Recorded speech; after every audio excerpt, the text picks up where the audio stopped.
बिस्मिल्लाहिर्रहमानिर्रहीम। आज यहाँ हुकूमत पंजाब वज़ीर आला उस्मान बुज़दार साहब की जो आवाम को रिलीफ देने की काविशें हैं,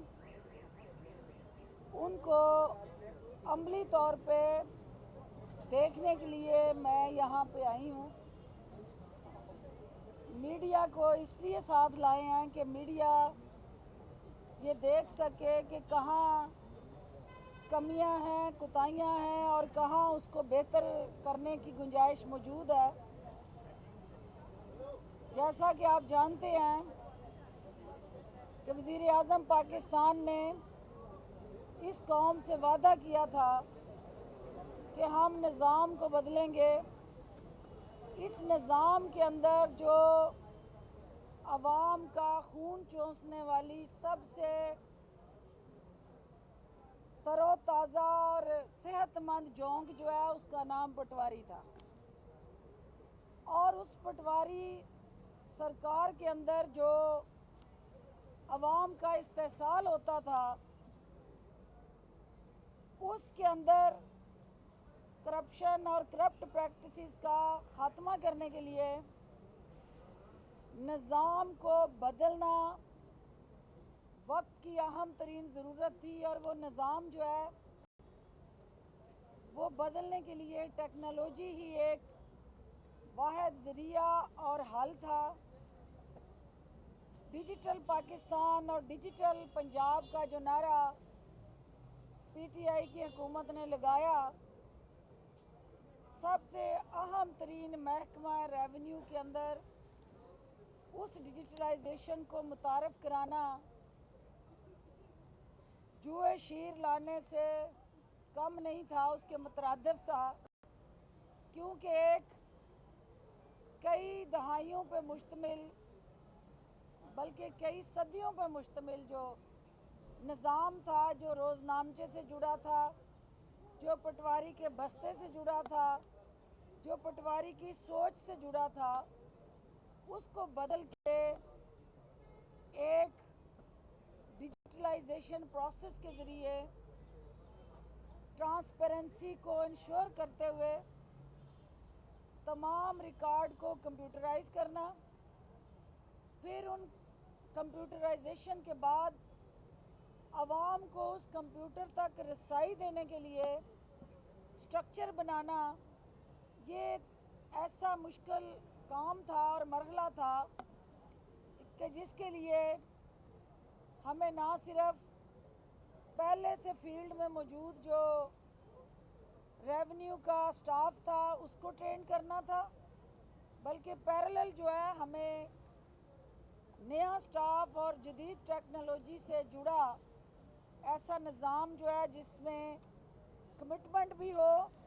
और उस स्टाफ को उसको आगे चलाने की डिवोशन और डेडिकेशन भी हो। इस सोच को अमली ताबीर देने के लिए वज़ीर आला उस्मान बुज़दार ने अराज़ी रिकॉर्ड सेंटर्स का क़याम जो है वो आवाम की सहूलत कारी के लिए शुरू किया। और इस निज़ाम को कानूनगोई लेवल तक लेके जाने के लिए स्टेप बाय स्टेप हर ज़िले और तहसील के अंदर तमाम जो ज़रूरी इक़दामात थे वो उठाए गए। अब तक जो है वो कानूनगोई लेवल पे 115 अराज़ी रिकॉर्ड सेंटर कायम कर दिए गए हैं। 20 मोबाइल यूनिट जो हैं इस वक्त फील्ड में पंजाब में ऑपरेशनल हैं, जिसका मकसद ये है कि अगर कोई माजूर, कोई सीनियर सिटीज़न, कोई ऐसा बीमार शख्स जो खुद अराज़ी रिकॉर्ड सेंटर में नहीं आ सकता, तो हमारी मोबाइल यूनिट्स जो हैं वो वहाँ पहुँच के आवाम की दहलीज़ पे उनको ये सहूलत फराहम कर रही हैं। 20 मोबाइल यूनिट्स जो हैं अब इसके अलावा अगले मरहले में इस स्क्वाड का हिस्सा बनने जा रही हैं। 8000 जो हमारे अराजी रिकॉर्ड सेंटर हैं या महकमा रेवेन्यू के जो ये पटवार खाने हैं, उनको हम 8,000 को इस साल के आखिर तक कंप्यूटराइज करने जा रहे हैं। 100 तहसीलों में अब तक जो है ये हमारा एक सबसे बड़ा चैलेंज था कि रजिस्ट्री कराना, रजिस्ट्री के लिए जो ट्रांसपेरेंसी थी और जो दुरुस्त रिकॉर्ड था उसका हसूल यकीनी बनाना, ये सबसे बड़ा चैलेंज था। लेकिन मैं महकमा रेवेन्यू के senior member board of revenue, मुतलका मिनिस्टर और डिपार्टमेंट को मुबारकबाद देती हूँ कि उन्होंने मुश्किल काम को आसान बनाया और जो जमाबंदी की अपग्रेडेशन थी, जमाबंदी की प्रिंटिंग थी, पिछले 10 साल से ये अमल रुका हुआ था। और आपको पता है कि जमाबंदियाँ कोई 7 साल बाद, कोई 5 साल बाद, कोई 10 साल बाद जाके हुआ करती थी। अब ये जमाबंदी जो है वो ऑनलाइन रेगुलर बेसिस पे अपडेट और अपग्रेड होती जाएगी। जहां हमने रिफॉर्म्स का बेड़ा उठाया इस महकमे में, वहाँ पे इस महकमे की जो दूसरी जिम्मेदारी थी वो रेवेन्यू कलेक्शन की, तो 2019 का जो डाटा जिसका टारगेट फिक्स किया गया था वो 73 अरब का टारगेट इनको मिला, जो इन्होंने 76 अरब जो है कलेक्शन की रेवेन्यू रिकवरी की। इसी तरह ज़राई इनकम टैक्स, हमारा सूबा जो है वो ज़राअत में खुद कफील होने की वजह से यहाँ पे ज़राअत के साथ जुड़े जो हमारे ज़िम्मेदार हैं उनसे ज़राई टैक्स कलेक्ट करना भी एक बहुत बड़ी असाइनमेंट है। 11 अरब का इनको टारगेट दिया गया, 15.7 अरब का रेवेन्यू ज़राई इनकम टैक्स की शक्ल में इन्होंने कलेक्ट किया। इसके अलावा हमारी जो जाली बेच के और फिर जाली इंतकाल करके उन पे और आवाम को लूटने वाला जो गिरोह था उसको कानूनी शिकंजे में लाने के लिए हुकूमत पंजाब ने ई स्टैंपिंग का जो मैकेनिज़्म मुतारफ़ कराया, उससे जेल साज फैक्ट्रियाँ बंद हो गई। उससे जो लुटेरे थे उनके अज़ाइम पे औस पड़ गई और अवाम जो असल जिसका जो मालक था, मलकियत थी जिसकी, उसको उसका हक जो है वो मिलना शुरू हो गया। इसके अलावा जो वरासत म्यूटेशन में हम ट्रांसफ़र फ़ीस वगैरह के मद में देखते थे कि पटवारी, तहसीलदार या उसके साथ जुड़ा जहाँ जहाँ पे भी आवाम को मनपसंद नरख पे अंगेज करते थे, उस प्रोसेस को भी ट्रांसपेरेंट करने के लिए ई पे सिस्टम मुतारफ़ करवाने जा रहे हैं। अब वो फ़ीस जो है किसी की जेब में नहीं जाएगी, वो फ़ीस जो है वो ई पे सिस्टम से कौमी ख़जाने में जमा होगी और आवाम को ना सिर्फ जेब कुतरों से निजात मिल जाएगी बल्कि अल्टीमेटली जो उनका धक्के खा के विरासत के इंतकाल कराने के लिए फ़ीसें पे करने का एक मुश्किल मरहला था, वो अब ऐप के ज़रिए घर बैठे इस सहूलत से मुस्तफ़ीद हो सकते हैं। ओवरसीज़ पाकिस्तानीज़, जैसा कि आप जानते हैं कि पाकिस्तान की ताकत है, हमारे पाकिस्तान के माथे का झूमर है और उनके रेमिटेंसी से हुकूमत जो है ज़र मुबादला से आपकी तरक्की के मंसूबे बनाती है।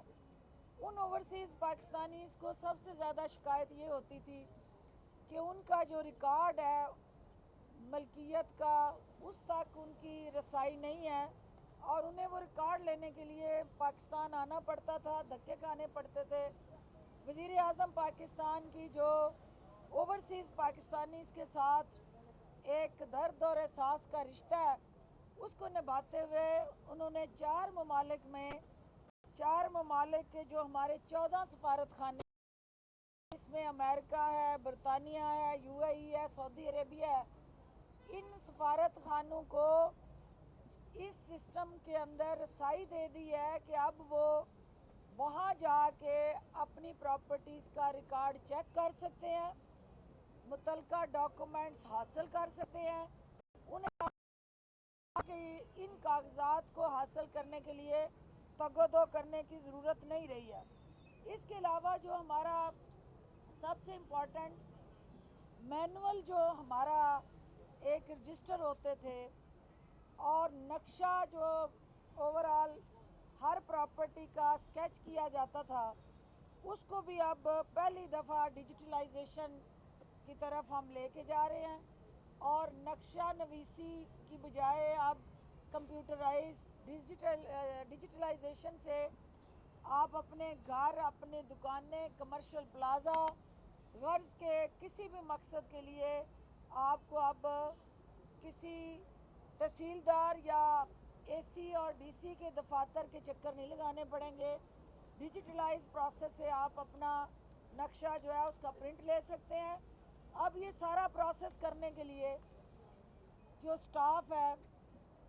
جو ہمارے پاس ہیومن ریسورس ہے، وہ اس سسٹم کا عادی نہیں ہے۔ اس کی ٹریننگ جو ہوئی ہے وہ ڈیجیٹل پروسیس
عثمان بزدار اور ان کی ٹیم جو ہے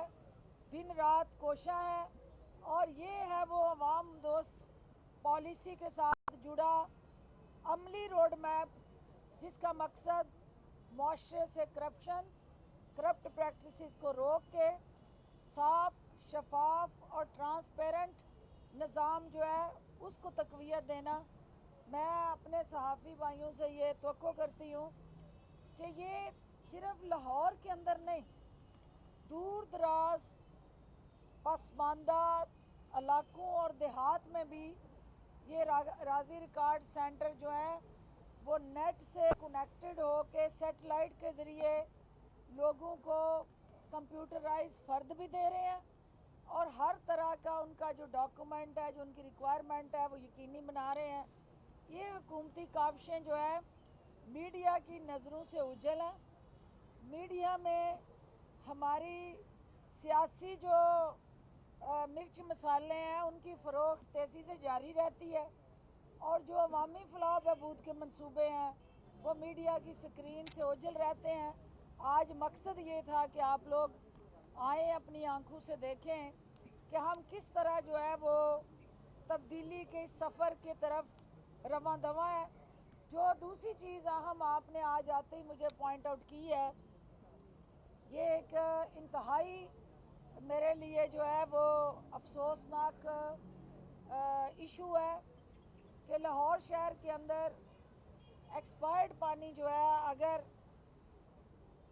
دکانوں پہ دستیاب ہے یا اس جگہ مخصوص کسی میری صحافی برادری کو وہ دیا گیا ہے،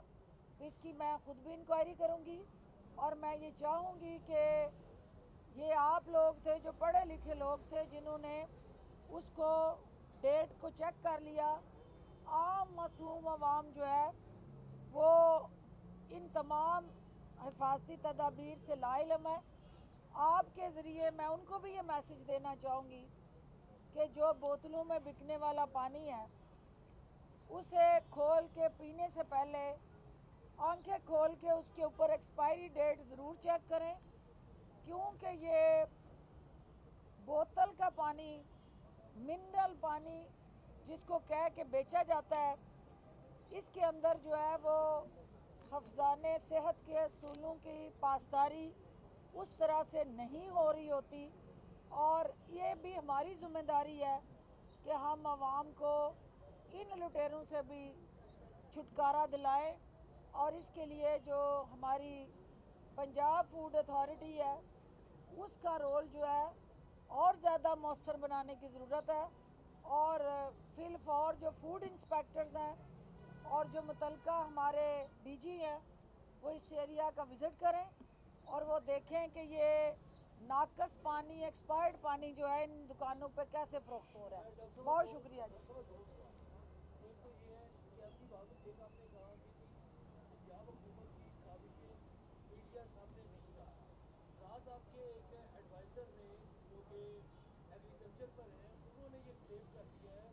کہ بلدار حکومت کے ہاتھ سے معاملات نکل چکے ہیں۔ دوسرا، آج آپ کے ایک اوپوننٹ نے یہ بات کہی ہے کہ جس طریقے سے جہانگیر ترین کو بلایا جا رہا ہے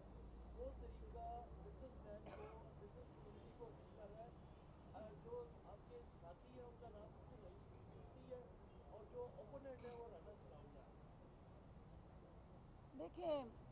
وزیر اعظم عمران خان نے اس قوم کو ریاست مدینہ کا رول ماڈل بنانے کا پاکستان کو جو عہد کیا ہوا ہے، اس عہد میں کوئی اپنا پرایا نہیں ہوتا۔ وہاں حکومت وقت اور حاکم وقت جو ہوتا ہے وہ سب سے پہلے عوام کے سامنے جواب دہ ہوتا ہے، اور اگر آپ کی جماعت کی اعلیٰ قیادت کے اوپر کوئی انگلی اٹھتی ہے تو پاکستان تحریک انصاف میں یہی چیز مختلف ہے کہ جو ہمارے مخالفین تھے وہ اپنے درباریوں اور حواریوں کو سیاہ کاریاں کرنے اور سیاہ کاریوں کو سپورٹ کرنے میں سہولت کاری کیا کرتے تھے، کرپشن اور کرپٹ پریکٹسز کو تحفظ دیا کرتے تھے، اور ان تمام عوامی ایشوز پہ آنکھیں بند کر لیتے تھے جہاں پہ 1% بھی کوئی ایسی چیز جس میں عوام کی جو بنیادی ضروریات ہیں ان پہ کوئی ڈاکہ ڈالا جا رہا ہوتا تھا تو سرکاری چھتری میں ان تمام ڈکیتوں کو تحفظ ملتا تھا، ان کی حفاظت ہوتی تھی سرکاری چھتری میں۔ یہ وہ بدلہ پاکستان ہے، یہ وہ نیا پاکستان ہے جس میں وزیر اعظم عمران خان کے قریب ترین ساتھی، پاکستان تحریک انصاف کے ہمارے اہم ترین ستون اور پاکستان تحریک انصاف کے لیے تگ و دو کرنے والے انتہائی اہم لیڈر پہ جب انگلی اٹھی، اس میں حقیقت کیا ہے، اس کے اندر جو ہے وہ اصل حقائق عدالتوں کے سامنے جب آئیں گے تو صورتحال واضح ہو جائے گی۔ لیکن عمران خان نے سرکاری چھتری اور تحفظ نہیں دیا کہ یہ میری جماعت کے جو لوگ ہیں ان کو اس پروسیس سے علیحدہ کر دیا جائے اور جو باقی لوگ ہیں ان کو رول آف لا کے تابع کیا جائے۔ عمران خان نے کراس دی بورڈ جو اکاؤنٹیبلٹی کا نعرہ لگایا ہے یہ اسی کی عملی تصویر ہے۔ میرا یہ یقین کامل ہے کہ جو جہانگیر ترین صاحب نے راستہ اپنایا عدالتوں کا اور قانون کا، یہ ان کا حق ہے۔ کسی بھی شخص پہ جب کوئی الزام لگتا ہے تو وہ عدالتوں میں اپنی صفائی دیتا ہے، اور یہ قانونی حق انہوں نے استعمال کیا ہے۔ قانون کی عدالت میں وہ انشاءاللہ سرخرو ہوں گے، اور مجھے یقین ہے کہ جو علیم خان پہ الزام لگے، سبطین خان پہ الزام لگے، बाकी की क़यादत पे और वज़रा पे जो इल्ज़ाम लगे, उन्होंने ना अदारों पे चढ़ाई की, ना उन्होंने जाके उन जजों पे हमले किए, ना उन्होंने जाके गाड़ियों में पत्थर भर के उन अदारों पे ज़ालाबारियाँ की, पथराव किए, ना गाली गलौज किया। उन्होंने आईनी और कानूनी रास्ते अख्तियार किए और कानून ने उनको क्लियर किया तो वो उस प्रोसेस में दोबारा उन हुकूमतों में हिस्सेदार बने। हमें आज भी रूल ऑफ लॉ की तरफ जाना है और अपने और पराये के दरमियान कानून की तफरीक नहीं करनी। यही वो रियासत मदीना का कॉन्सेप्ट है जिसको इमरान खान आगे लेके चल रहे हैं। कहाँ राजा पोरस और कहाँ गवर्नर दिल्ली, राजा रियाज का जहांगीर तरीन के पहलू में खड़े होकर इमरान खान को धमकियां दे रहे हैं, तो इससे क्या अंदाज़ा लगाया जाए कि जहांगीर तरीन जो कुछ नहीं कहते वो अपने यादों को इस्तेमाल करते, तो राजा रियाज ने जो इमरान खान को धमकियां दी हैं और ये याद दहानी करवाने की कोशिश की है कि जहांगीर तरीन ने आप पर एहसान किया है, अगर इमरान खान पर एहसान किया है तो क्या जहांगीर तरीन ने अरबों का फ़ायदा नहीं उठाया? और राजा रियाज का पूरा खत है कि वो वज़ीर आज़म को धमकियां देंगे कि हुकूमत। देखिए, ये आपकी राय है, ये आपका नुक्ता नज़र है, हकीकत ये नहीं है। क्योंकि जो कल की प्रेस कॉन्फ्रेंस थी उसमें तहफ़्फ़ुज़ात जो हैं वो बयान हुए, जिसके साथ आपकी तवक्कुआत होती हैं उसके साथ आपके गिले शिकवे भी होते हैं। तो गिले शिकवे जो हैं उन मज़बूत ताल्लुकात की अक्कासी करते हैं कि ताल्लुकात मज़बूत है, रिश्ते मज़बूत हैं, इसलिए गिले शिकवे हैं। जिससे आपका लेना देना ही कोई ना हो उससे कोई गिला शिकवा नहीं करता। बहुत शुक्रिया। राणा सनाउल्लाह साहब, अब हुकूमत जो है चीनी 80 रुपए फरोख्त करने के लिए दिन रात मेहनत कर रही है। राणा सनाउल्लाह साहब का कहना है कि हुकूमत ओछे खंडे इस्तेमाल कर रही है, ताजरों को प्रेशराइज किया जा रहा है, इससे चीनी सस्ती होने की बजाय उनकी महंगी हो जाएगी। इसमें ऐड कर लें कि कल उस्मा बुखारी ने कहा है कि जो राजकुमारी और कनीज़ा पर फिरदौस अशकवान साहब तनकीद करती हैं, अब उनकी वो उम्र नहीं रही जिस तरह के वो काम कर रही हैं, कहीं हड्डियाँ ना डैमेज करवा लें, खेलती हैं ये। देखिए, वो बेचारी जो है वो सियासी यतीम, उसके तो किसी बयान पे हम तबसरा ही नहीं करेंगे। किसी बैसाखियों पे खड़े और दूसरों के रहमो करम पे सियासत करने वाली ये कनीज़ें जो हैं, इन बेचारियों का तो वैसे ही इस वक्त हाल काबिल रहम है, इसलिए इन पे तो वैसे ही तरस आ रहा है। तो जवाब क्या दें? जो आपने बात की है कि देखिए, चीनी जो है वो हर घर की बुनियादी ज़रूरत है। रमज़ान आ रहा है, खुशियों के किसी मौके पे भी ये मिठास जो है और शरीनी जो है इसकी ज़रूरत पड़ती है। तो इसको अवाम की दस्तरस से दूर करना जो है ये अवाम दुश्मनी है। लाहौर हाई कोर्ट ने जो फ़ैसला दिया जिसके तहत जो है वो चीनी के नर्ख मुकर्रर करने के लिए हुकूमत को ज़िम्मेदारी दी गई है, तो ये अवामी मफाद के जो इनिशिएटिव्स हैं, अपोजिशन ने भी वो चीनी इस्तेमाल करनी है। अपोजिशन के घर में भी वो चीनी इस्तेमाल होती है। वो चीनी इस्तेमाल करने वाला जो है वो अपोजिशन या हुकूमत नहीं होता, वो अवाम होती है। तो अवाम को सहूलतकारी यकीनी बनाना हमारा फ़र्ज़ है, हमारी अवलीन तरजीह है। और अपोजिशन हमारी उस अवाम दोस्त पॉलिसी पे तनकीद करने की बजाय हमारी मावनत करे और कोई ऐसा जो, चूँकि हमें राना सनाउल्लाह का दर्द तो समझ में आता है कि सबसे ज़्यादा शरीफ ख़ानदान की शुगर मिल्स जो हैं और फिर उसके साथ उनके सुतेले भाई जो आजकल हो गए हैं जरदारी साहब, उनकी शुगर मिल्स हैं। तो ये जब भी शुगर के हवाले से कोई कार्रवाई होती है तो राना सनाउल्लाह साहब उनके तर्जमान बन के सामने खड़े होते हैं। मुझे खुशी होगी जिस दिन राना सनाउल्लाह अवामी तर्जमान बने और अवाम के हकूक़ के लिए खड़े हों। हाँ, बड़ी गर्दिश कर रही है कि कल प्राइम मिनिस्टर आ रहे हैं और सूबाई काबीना में रद्दोबदल एक्सपेक्टेड है। वज़ीर आज़म कल अवाम को रिलीफ देने आ रहे हैं, किसानों की फलाह बहबूद के लिए किसान कार्ड का इजरा करने जा रहे हैं, पिसे हुए तबकात के लिए सस्ते घर जो है उनकी फराहमी को यकीनी बनाने आ रहे हैं और महंगाई के हवाले से ओवरऑल जो है रमज़ान से पहले हकूमती तरजीहात को जांचने आ रहे हैं। तो वो यकीनन जहां अवाम का मफाद होगा वहां वज़ीर आज़म हर जगह मुतहर्रिक और पुरज़म नज़र आएंगे। बहुत शुक्रिया।